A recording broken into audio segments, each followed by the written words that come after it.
Hello and welcome to my channel, or welcome back to my channel. My name is Johan and I'm a Dutchie, and I want to learn about life and living in Australia by watching YouTube videos about life and living in Australia, because it's down there, down under, and I'm afraid of flying. And so I learn about the life in Australia together with a growing community who gives me all kinds of feedback. So the learning experience is great. And for several, we're going to take a look at a suggestion that was done by Roger to look at this video about the geography of southeastern Australia. And he says it's about Queensland, Victoria. Yeah, it's about Victoria. I almost said that. So let's dive into the video.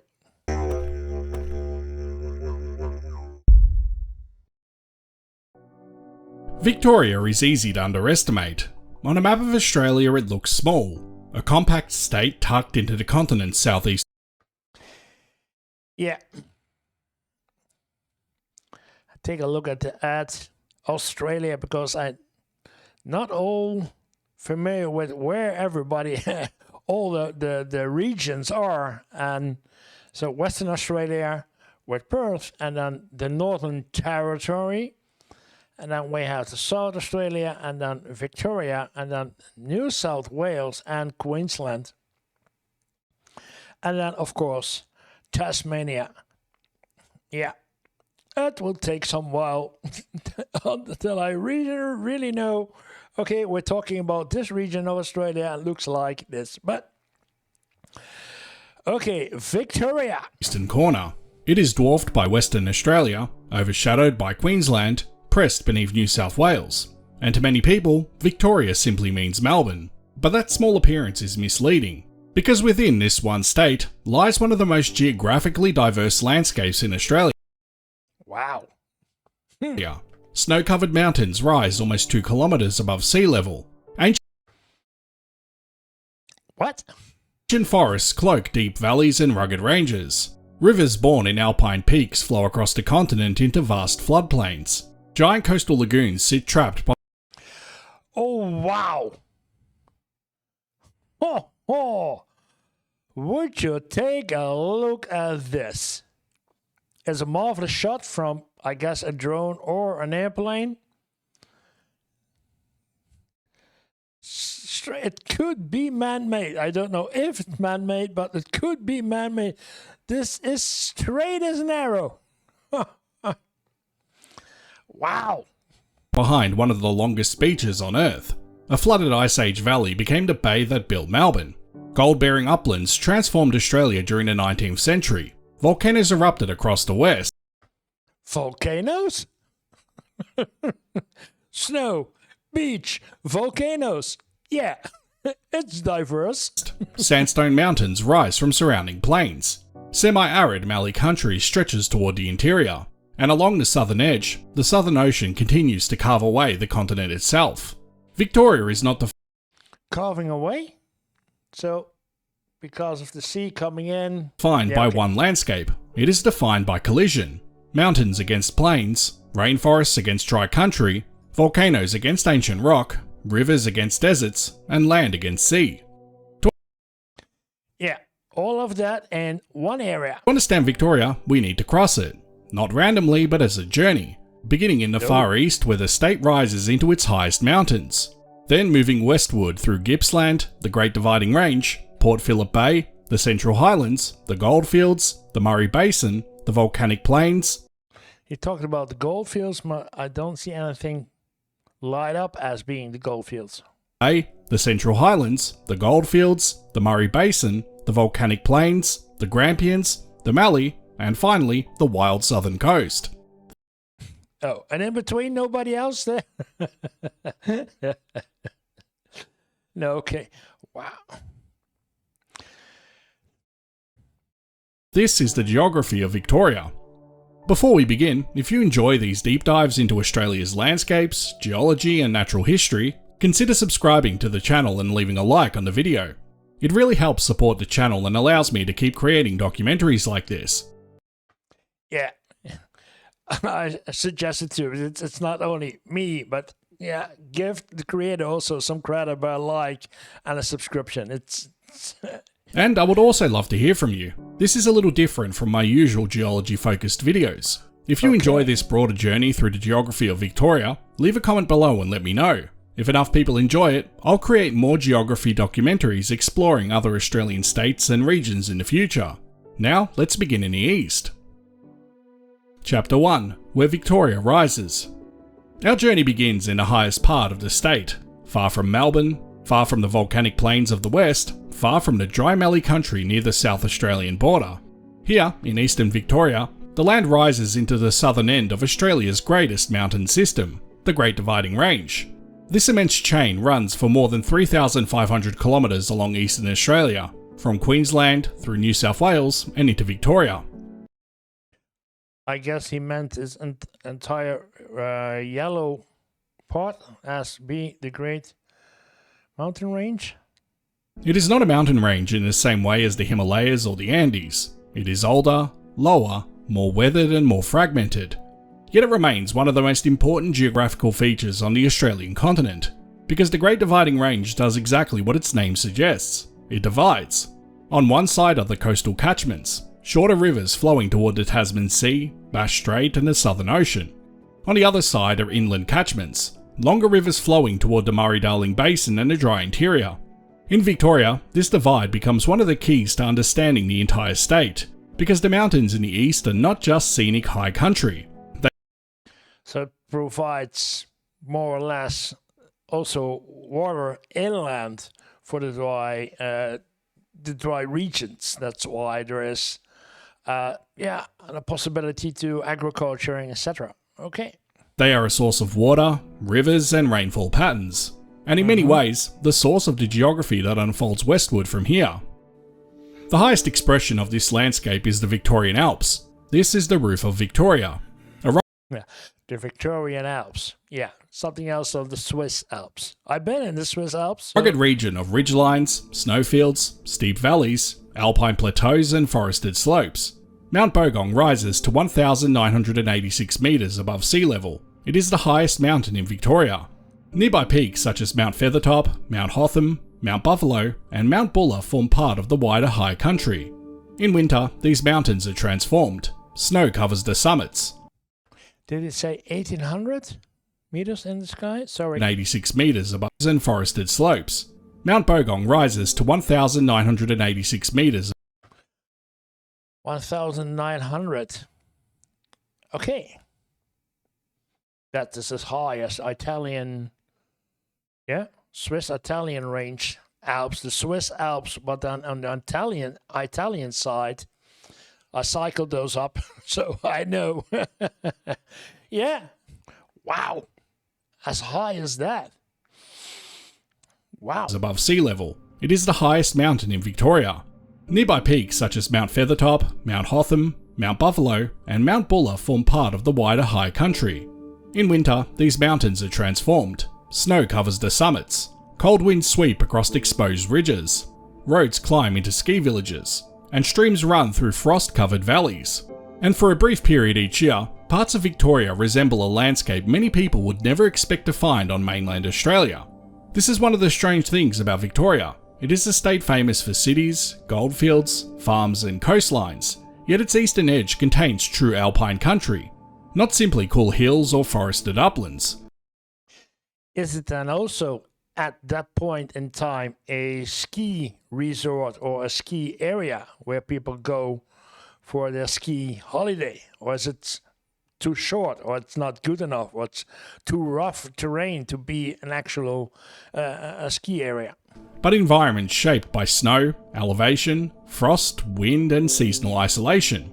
These alpine landscapes are rare in Australia. They occupy only a tiny fraction of the continent, and that rarity makes them disproportionately important. At lower elevations, the slopes are covered in forests. Tall eucalypts dominate the valleys. Mountain ash and alpine ash grow in wetter areas. Snow gums appear higher up, their twisted trunks and pale bark marking Okay. the transition into colder terrain. Eventually, as elevation increases, There's my answer. Okay, I know. It's a ski. The trees thin, the growing season shortens, conditions become harsher, and the vegetation changes into alpine grassland, herb fields and low shrubs. This vertical change in landscape is one of the first major geographic patterns we encounter. In eastern Victoria, height controls climate, climate controls vegetation, vegetation controls soil, and soil helps control the rivers that begin here.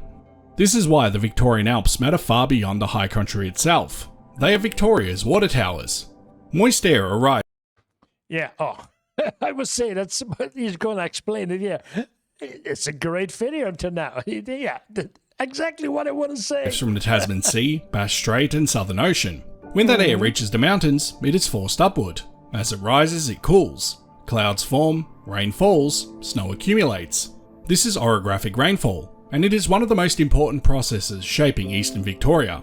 The mountains squeeze moisture out of the air, then moisture feeds forests, it feeds rivers, and eventually it feeds regions far away from the mountains themselves.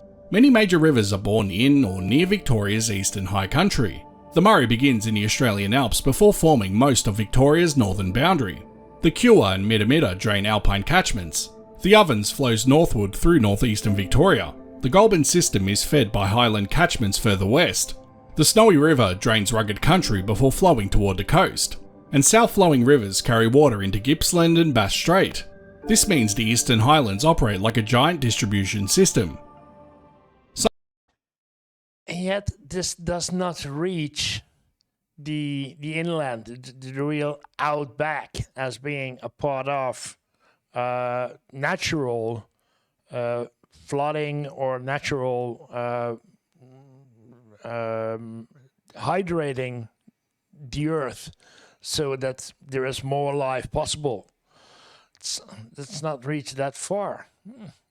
Some water flows north into the Murray-Darling Basin. Some flows south toward Gippsland. Some moves west through river systems that will later support agriculture, towns, irrigation districts and wetlands. The mountains are therefore not isolated. They are connected to almost everything downstream. They are vital. I guess if this get anyhow damaged, then Australia really has a problem with drinking water and survival in total. So this is vital. This becomes one of the central ideas of Victoria's geography. The east rises, the north receives, the south drains and the west changes. Without the mountains, Victoria would be drier. Its rivers would be weaker, its forests would be smaller, its agriculture would look different, and its settlement patterns may have developed in completely different ways. Yet the mountains themselves are not young. They are not sharp new peaks being rapidly pushed upward by an active plate collision. Australia is an old continent, and the rocks beneath the Victorian high country reflect that deep history. Many began as sediments deposited in ancient marine environments hundreds of millions of years Those views. Oh. ago. They were later folded, faulted, intruded by granites, uplifted and eroded. Over time, enormous volumes of rock were stripped away, rivers cut valleys, weathering softened ridgelines, and the landscape was repeatedly modified. The modern Victorian Alps are the result of this long history. Ancient rocks, later uplift, ongoing erosion, and a climate cold enough at high elevation to preserve alpine environments. They are not mountains of violent modern plate collision, they are mountains of endurance. Old rocks lifted high enough to change climate, water, and life across the entire region. For thousands of years, Aboriginal peoples moved through and lived within these landscapes. The high country was not empty wilderness. It was known, visited, travelled, used, and understood. Seasonal movement in alpine areas connected people with food resources, cultural places, and mountain environments.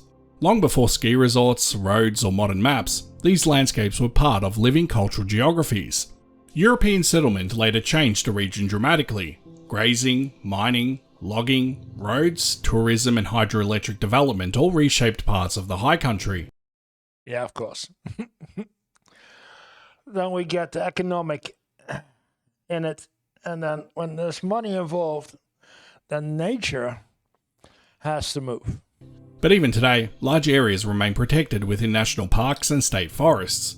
The mountains continue to define eastern Victoria. They also set up the next part of our journey, because as we leave the highest peaks and move south and east, the landscape begins to descend. The rivers grow larger, the forests thicken, The mountains remain, but they become part of a broader, wetter region. A region where highlands, valleys, rivers and coastlines combine to create one of Victoria's most distinctive geographic worlds, Gippsland. Gippsland. Chapter 2. The Wet East. Gippsland is one of Victoria's great geographic regions. It occupies much of the state's east, from the high country and forested ranges in the north down to the coast of Bass Strait in the south. It is not one simple landscape, it is a collection of landscapes tied together by water, mountains, forests, coal basins, rivers, floodplains, lakes, beaches, wetlands and coastal barriers. How did it get its name, Gippsland? Discovered by someone who's called Gibbs, I guess? Victorian Alps are the roof of the state. Gippsland is one of the places where the water from that roof gathers, spreads and reaches the sea. This is why Gippsland feels so different from much of western and northwestern Victoria. It is wetter, greener, more forested and more humid, and in many areas more enclosed by mountains and vegetation. The region's geography is controlled by its position between highlands and ocean. To the north and west, elevated terrain captures rainfall. To the south, Bass Strait provides moisture, storms and coastal influence. Between them, rivers drain the mountains and deliver water toward lowlands and the sea. This creates a strong geographic gradient.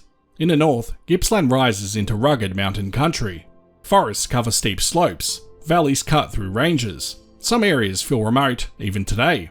Further south, the land opens into agricultural districts and river valleys. Then, near the coast, the landscape flattens into lakes, wetlands, dunes and beaches. Few regions in Victoria change so much over such short distances. East Gippsland in particular is one of the wildest parts of the state.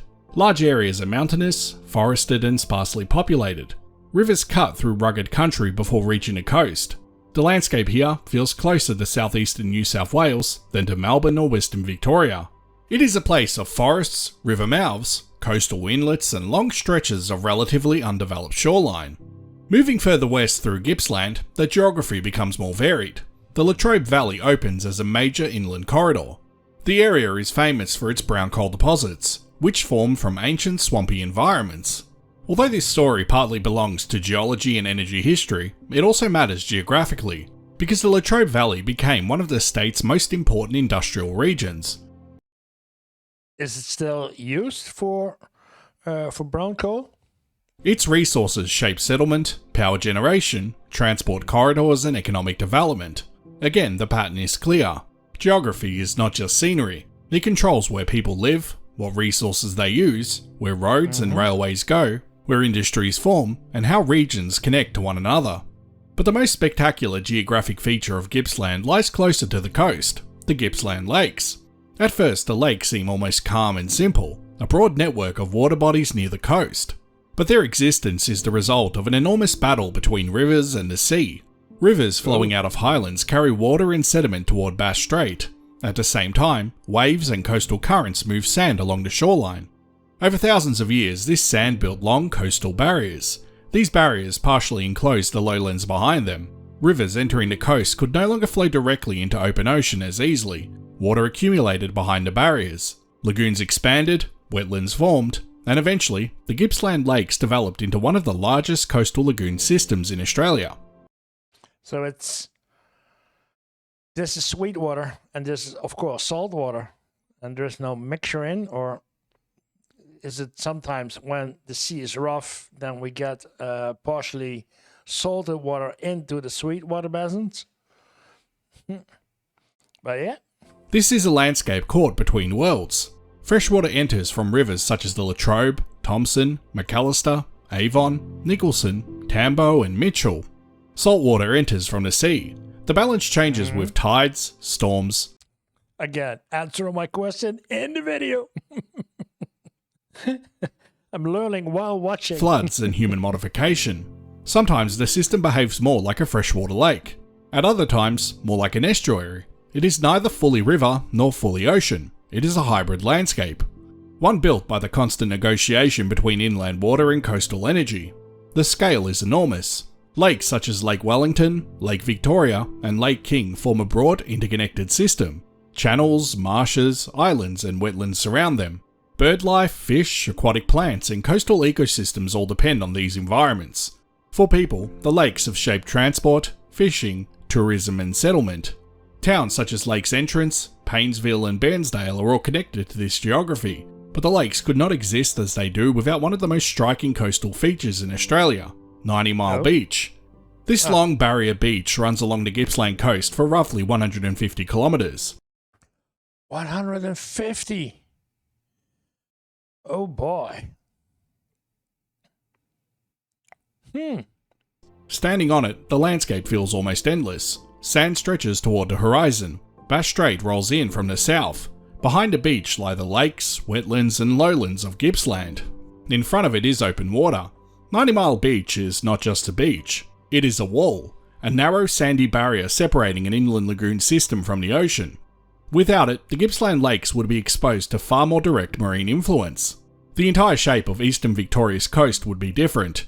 This relationship between beach and lake is one of the most important geographic stories in the state.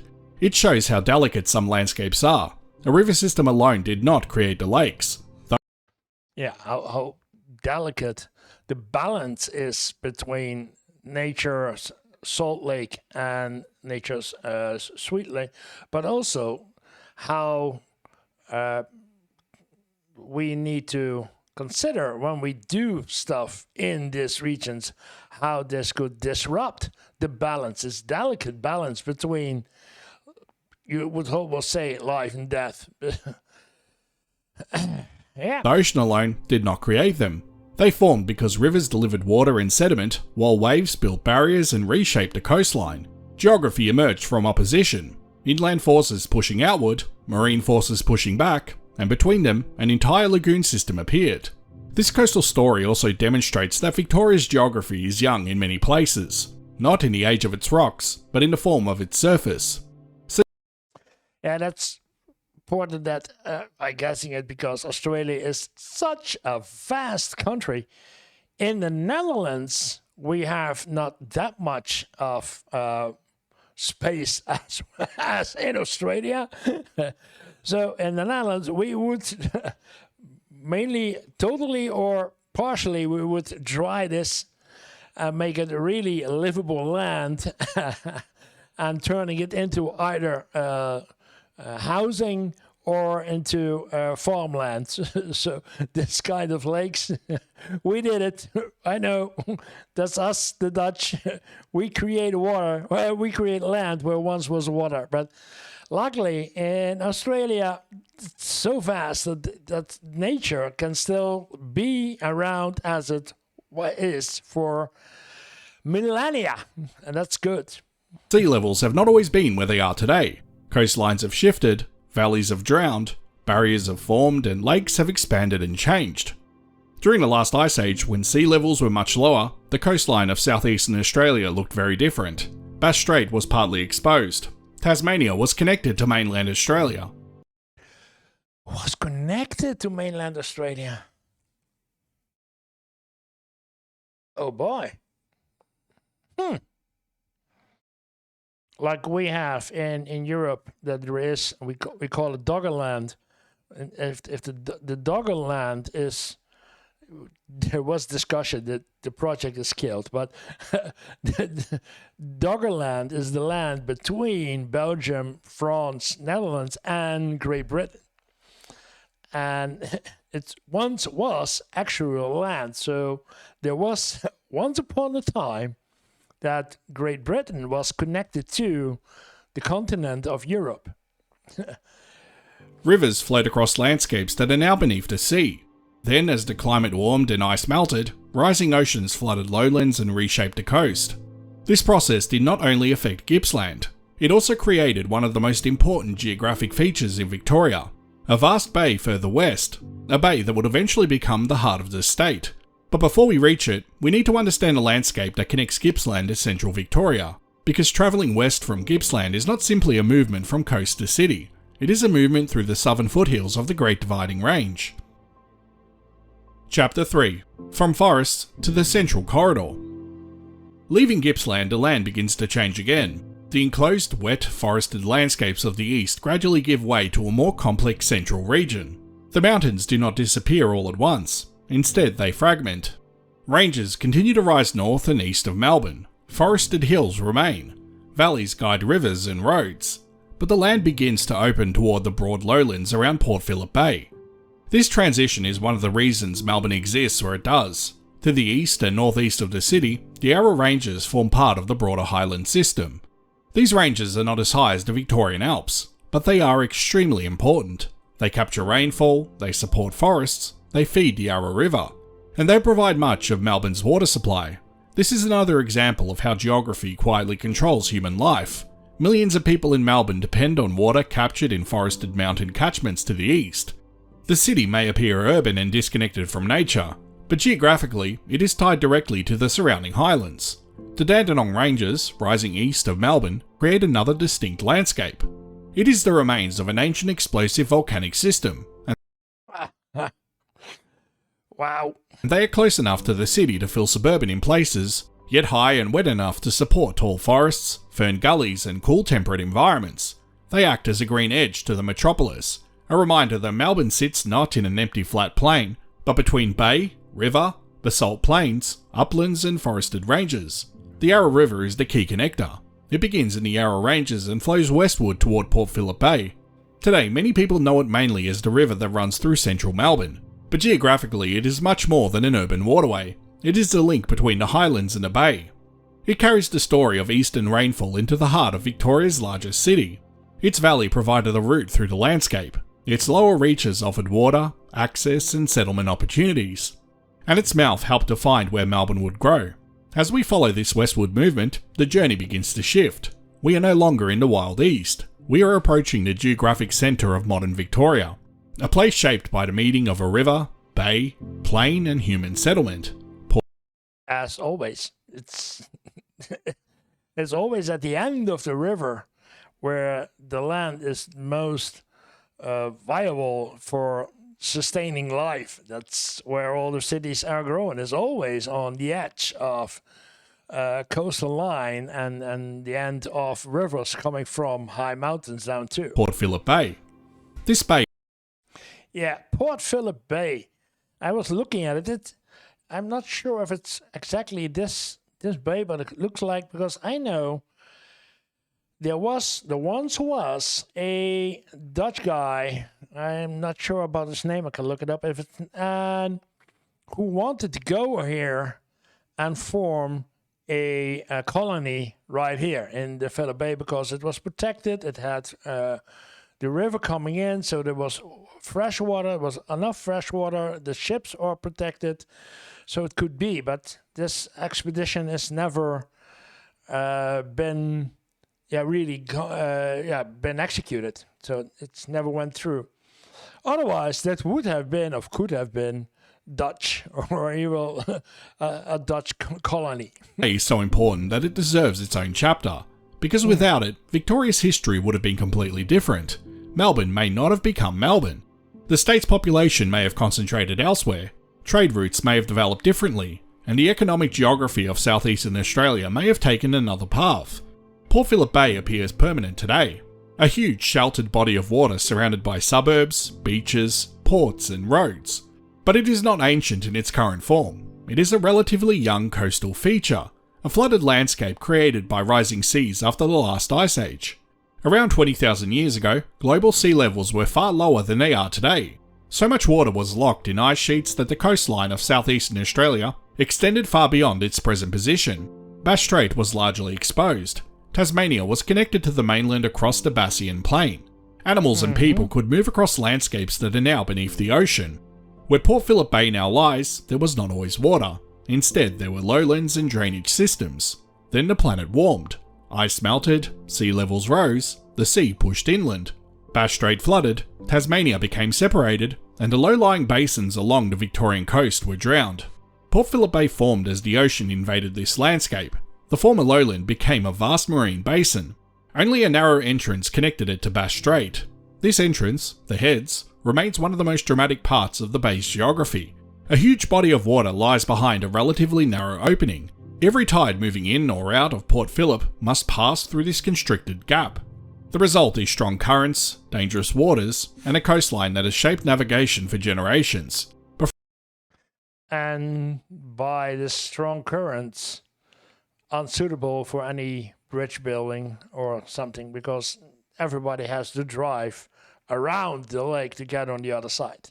Because of the strong currents, you cannot build a bridge. From a settlement perspective, the bay was extraordinary. It offered sheltered water along a southern coastline exposed to powerful seas. It provided access to inland routes. It received the Yarra River, and it created the geographic conditions needed for a major port city. Melbourne grew where river met bay, where freshwater met sheltered marine access, where inland routes met maritime trade. This is why Port Phillip Bay is not just another coastal feature, it is the geographic foundation of modern Victoria. The bay shaped settlement, settlement shaped transport, transport shaped industry, industry shaped population, and population shaped the state. By the time we reach Port Phillip, our east to west journey has already revealed several of Victoria's defining patterns. The mountains create water, water creates rivers, rivers create valleys, lakes, and settlement corridors. The sea floods lowlands and creates bays, and where these features intersect, human history accelerates. By the time our journey reaches Melbourne, we have already crossed several of the landscapes that define southeastern Australia. We began in a high country, where Victoria rises into the Australian Alps. We followed the Great Dividing Range as it captured rainfall, fed rivers, shaped forests, and created the wet eastern spine of the state. We moved through Gippsland, where mountains, rivers, and the sea combine to form one of Australia's great coastal lagoon systems. We followed those rivers and forests westward toward Port Phillip Bay, a flooded Ice Age landscape that became the geographic foundation of Melbourne. And in doing so, we have seen how eastern Victoria was shaped by water. But this is only half of Victoria's story, because only half. But we are at the end of the video. Beyond Melbourne, the landscape changes again. The land begins to rise into older uplands. The forests become drier. The rocks beneath the surface begin to tell a different story. A story of ancient oceans, folded sediments, quartz reefs, buried rivers, and one of the greatest gold rushes the world has ever seen. From there, our journey will continue westward into the Victorian goldfields, then across the great river plains of the Murray Basin, through one of Australia's youngest volcanic provinces, past the sandstone walls of the Grampians, into the dry mallee country of the northwest. And finally, down to the wild cliffs, rainforests, and storm-battered coastline of the Southern Ocean. Eastern Victoria was shaped by mountains, rainfall, rivers, and the sea. But Western Victoria was shaped by something different. Gold, fire, wind, stone, and ocean. That is where part 2 of our journey begins. If you enjoyed this first part of the journey, consider leaving a like on the video and subscribing to the channel. I already did. So it's part 1, yeah. Wow, good video. Interesting video, learning about how this, and it's again, like we did in a video a couple of weeks ago, last week I believe, about the beauties of Tasmania. This is the beauty of Victoria.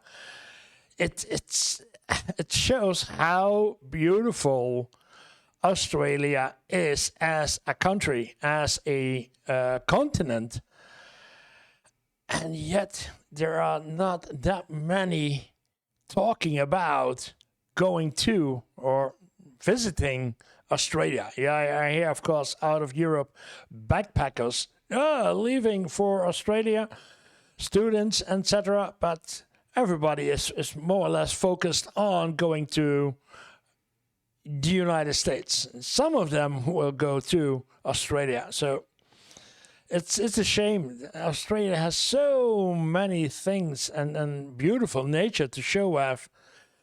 Yeah, it's beautiful, and hopefully with my channel I bring some of the beauty down to Europe. We will see, but yeah, wow. Well, if you like this video, then press like. And if you want to see more of my videos, then this is a good place to start with. And otherwise, it would really be appreciated if you hit the subscribe button. Thank you for watching, and see you in the next Australian video.